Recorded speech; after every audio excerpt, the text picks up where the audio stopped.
ഒരു ചായ വേണം. ചായ വിത്തോട്ട് അംശക്കാക്കിട്ടാ. അംശക്കാട് പോയിട്ട് കുറെ പേപ്പറൊക്കെ എന്താണ് ബാങ്ക് വരെ ഒന്ന് പോയത് അശോക. 2 ലക്ഷത്തിന്റെ ആവശ്യമുള്ളൂ. അതില്ല ഇതില്ല എന്നും പറഞ്ഞായിട്ട് എന്നെ ഇങ്ങനെ നടത്തുന്നു. എന്താ അംശക്ക ബാങ്കിന്റെ കുറെ നൂറാമാലകളൊക്കെ ഉണ്ടാവും. നമ്മൾ ചെല്ലുന്നവര് പെട്ടെന്ന് കിട്ടൂല. അത് ഇതിന്റെ ഒരു പ്രധാന ഇതാണ്. കോടികളാണ് കിട്ടിയാനായിരുന്നു, പാവപ്പെട്ടവരായതിന്റെ കിട്ടാത്തത്.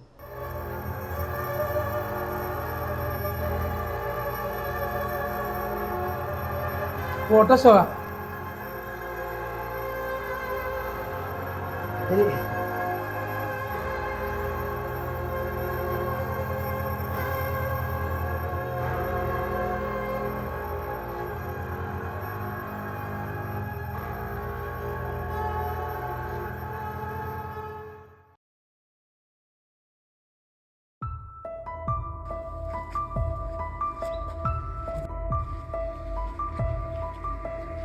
ഹംസക്ക, ഏയ് ഇതാ രീസേ. ആ കറണ്ട് കൊറേ നാളായല്ല. ഇത് എവിടെയാണ്? കയ്യില് കിറ്റൊക്കെ ആയിട്ട് എവിടെ പോയിട്ട് വരണ? ഞാൻ ആ ബാങ്കിലൊന്ന് പോയതാണ്. ഇളയ മോളുടെ വീട് പണി നടക്കണ്ടല്ലോ, അവൾക്ക് എന്തെങ്കിലുമൊക്കെ നമ്മൾ ചെയ്യണ്ടേ? അത് വേണം. കയ്യാണെങ്കിൽ കാശൊന്നുമില്ല. അപ്പൊ കുറച്ച് പൈസ ലോൺ എടുക്കാനും വേണ്ടിയായിട്ട് ഇറങ്ങിയതാണ്. ഹംസക്കാക്ക് വട്ടാണ്. ഇന്നത്തെ കാലത്ത് ആരെങ്കിലും ബാങ്കിലും ഒക്കെ പോയി ലോൺ എടുക്കാനൊക്കെ ആയിട്ട്. ഒന്നാമത് കൊള്ള പലിശ. ഒരു മാസം തടവ് അങ്ങനെ മുടങ്ങി കഴിഞ്ഞാൽ അറിയാല്ല, അവരുടെ സ്വഭാവം മാറും. ഈ കാശൊക്കെ വല്ല പണക്കാരെ കയ്യിൽ നിന്ന് അല്ലെങ്കിൽ ഫൈനാൻസിനൊക്കെ എടുത്താൽ പോരെ. പലിശ ഇവിടെ കണ്ടു കൊടുത്താൽ മതി. റിസ്ക്കും പാടൊന്നും ഇല്ലല്ലോ. അല്ല നിന്റെ പരിചയക്കാരും പൈസ തരുന്നുണ്ട? അതൊക്കെ ഉണ്ട്. അല്ല ഹംസക്ക് ഇപ്പൊ എത്ര വേണ്ടത്? എനിക്ക് 3 ലക്ഷം റുപ്യ മതി. അത്രേ ഉള്ളൂ. ഒരു കാര്യം ചെയ്യ്, ഇന്ന് വൈകിട്ട് ഞാൻ വീട്ടിലേക്ക് വരാം. അപ്പോൾ ആ പേപ്പറും ആധാരങ്ങളൊക്കെ ശരിയാക്കി വെച്ചേക്ക് കേട്ടാ. ഒരു സ്ഥലത്ത് പേപ്പറിൽ ഒപ്പിടേണ്ടി വരുന്നുള്ളൂ, ബാക്കി ഞാൻ ഇട്ട് കേട്ടാ. അപ്പം ലക്ഷം അടിക്കണ്ടെന്ന് ശരിയാക്കി തരാം കേട്ടാ. പിന്നെ ആരോടും പറയാൻ നിൽക്കണ്ട, കാശിൻ്റെ കാര്യമാണ്. അത് പുറത്തൊക്കെ അറിഞ്ഞാൽ പിന്നെ പുലി വാലണം കേട്ടാ. ശരിയാ നമസ്കാരം. സമാധാനമായി മോനെ. സത്യം പറഞ്ഞാൽ ആകെ ബേജാറായി നിൽക്കുന്നത് ഞാൻ. പിന്നെ എന്താണ് അന്ന് പോണ്.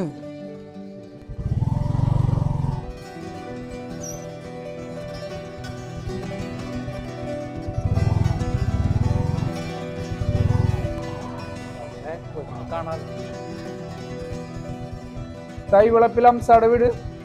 ആ ഇത് തന്നെ.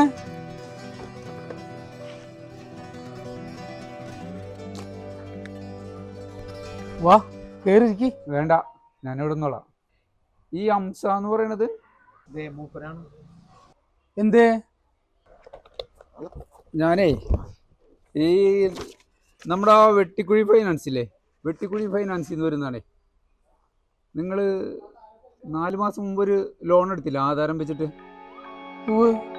എന്താണ് ഹംസ ഇത്? ഞാൻ പറഞ്ഞില്ലേ, ഇളയ മോളെ പെരപണിക്ക് വേണ്ടിയിട്ട് കുറച്ച് പൈസ അത്യാവശ്യം വന്നു. അല്ല നിങ്ങളെന്തിനാണ് ഇപ്പം ഇങ്ങോട്ട് വന്നത്? അതിന്റെ മുതലും പലിശയും എല്ലാ മാസവും ഞാൻ അവരെ കൊടുക്കാറില്ല. അത് പറയാനാ ഞാൻ വന്നത്. ഇതുവരെ 1 രൂപ പോലും അടച്ചിട്ടില്ല.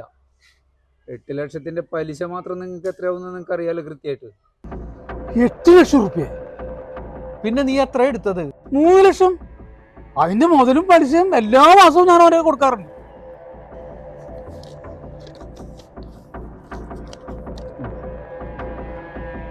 ശരിയാണല്ല, ഇതിൽ 8 ലക്ഷം കാണിക്കണ്ടല്ലോ. പക്ഷേ ഞാൻ പറഞ്ഞത് ശരിയാണ്. ഞാൻ 3 ലക്ഷം എടുത്തിട്ടുള്ളൂ, 8 ലക്ഷം ഒന്നും ഞാൻ എടുത്തിട്ടില്ല. എന്ന് പറഞ്ഞാൽ എങ്ങനെയാണ്? നീ ഒപ്പിട്ടപ്പോ ഒന്ന് വായിച്ചു നോക്കിയ? ഇല്ല ബഷീറെ, നമ്മ അറിയുന്ന പിള്ളേരല്ലേ. അവൻ കുറെ പേപ്പറൊക്കെ കൊണ്ടുവന്ന് എന്നോട് അവിടെ ഒപ്പിടും ഇവിടെ ഒപ്പിടുന്ന് പറഞ്ഞ് ഞാനതിലൊക്കെ ഒപ്പിട്ട് കൊടുത്ത് പിറ്റേ ദിവസം നേരം വെളുപ്പിന് അവൻ കാശും കൂടി തന്നു. എടാ ഹംസ, നീ വലിയ പെടലാണല്ലോ പെട്ടേക്കണത്. 10-25 ലക്ഷം മൂല്യമുള്ള ആധാരത്തിന് 8 ലക്ഷം രൂപയാണ് അവൻ കൈപ്പറ്റിയിട്ടുള്ളത്. നിനക്ക് കിട്ടിയത് 3 ലക്ഷം. അതുകൂടാതെ നീ മാസാമാസം അവൻ്റെ കയ്യിൽ ഏൽപ്പിച്ചിരുന്ന പലിശയും മുക്കി. അതേ, കമ്പനിക്കൊന്നും നോക്കേണ്ട കാര്യമില്ല. കാരണം നിങ്ങളുടെ പേരിലാണ് ലോൺ. അതിൻ്റെ നടപടി എല്ലാം നിങ്ങളെ പേരിൽ വരുള്ളൂ. അതുകൊണ്ട് പലിശയെങ്കിലും അടച്ചിട്ട് അതിൽ നിന്ന് ഒഴിവാകാൻ നോക്കും. എനിക്ക് വേറെ ഒന്നും ചെയ്യാനില്ല, അതുകൊണ്ടാ.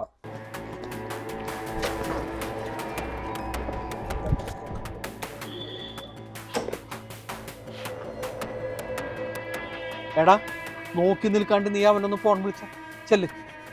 ബഷീറെ അതിനവൻ്റെ മൊബൈൽ വർക്ക് ചെയ്യണില്ല. 2 മാസം മുമ്പ് പൈസ കൊടുത്തപ്പോൾ അവൻ പറഞ്ഞേ ഇനി വിളിക്കണ്ട, പുതിയൊരു നമ്പർ തരാം, അതിലേക്ക് ഗൂഗിൾ പേ ചെയ്താൽ മതിയെന്ന്. ബെസ്റ്റ് പടച്ച തമ്പുരാനെ, നീ ഏത് സൈസ് മണ്ടത്തരമാണ് കാണിച്ചു വെച്ചേക്കുന്നത്. ബഷീറെ നമുക്ക് അവൻ്റെ വീട്ടിൽ പോയി നോക്കിയാലേ? നന്നായിട്ടുണ്ട്. എന്ത് കാര്യം? അവൻ ഒന്നാമത് വാടക വീട്ടിലാണ് താമസിക്കുന്നത്. നിന്റെ കാശ് തരാൻ വേണ്ടിയിട്ട് അവൻ അവിടെ നിൽക്കല്ലേ. അവനിപ്പോൾ മുങ്ങിയിട്ടുണ്ടാവും. വീട്ടുകാരോട് ചോദിച്ചാൽ തന്നെ അവർ കൈമലർത്തും. നമ്മിനി എന്ത് ചെയ്യുക? എന്ത് ചെയ്യാൻ? ഇനി പോലീസ് സ്റ്റേഷനിൽ പോയി പരാതി കൊടുക്കാം, കാര്യങ്ങളൊക്കെ പറയാം. എന്തെങ്കിലും നടക്കുമെന്നൊന്നും എനിക്കൊരു പ്രതീക്ഷയില്ല അംസേ. അതുകൂടാതെ അവൻ്റെ വീട്ടുകാരോട് വിവരങ്ങളൊക്കെ പറഞ്ഞ് ധരിപ്പിക്കുക അവൻ എന്താണ് എങ്ങനെയാണ് നമ്മളെ പറ്റിച്ചത്. എന്തെങ്കിലും ആയാൽ ഓക്കെ, അല്ലാതെ വേറെ എന്ത് ചെയ്യും? അതല്ലെങ്കിൽ ഏതെങ്കിലും കാലത്ത് അവനെ കാണുമ്പോൾ നമുക്കതെങ്ങനെയും വാങ്ങിയെടുക്കാൻ നോക്കാം. അതുവരെ പലിശയും മുതലും അംശം നീ അടച്ചുകൊണ്ടിരിക്കണം. എൻ്റെ റബ്ബേ, ഇത് വല്ലാത്തൊരു ചതിയായി പോയല്ല. വീട്ടുകാർ ഇതെങ്ങാൻ അറിഞ്ഞാലുള്ള അവസ്ഥ. എടാ അംശേ, ഈ വക കാര്യങ്ങൾ ചെയ്യുമ്പോൾ, പ്രത്യേകിച്ച് പൈസയുടെ ഇടപാട് നടത്തുമ്പോൾ വളരെയധികം സൂക്ഷിക്കണം.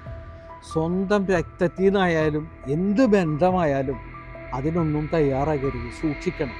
അല്ലെങ്കിൽ ഇതുപോലെ പെടും.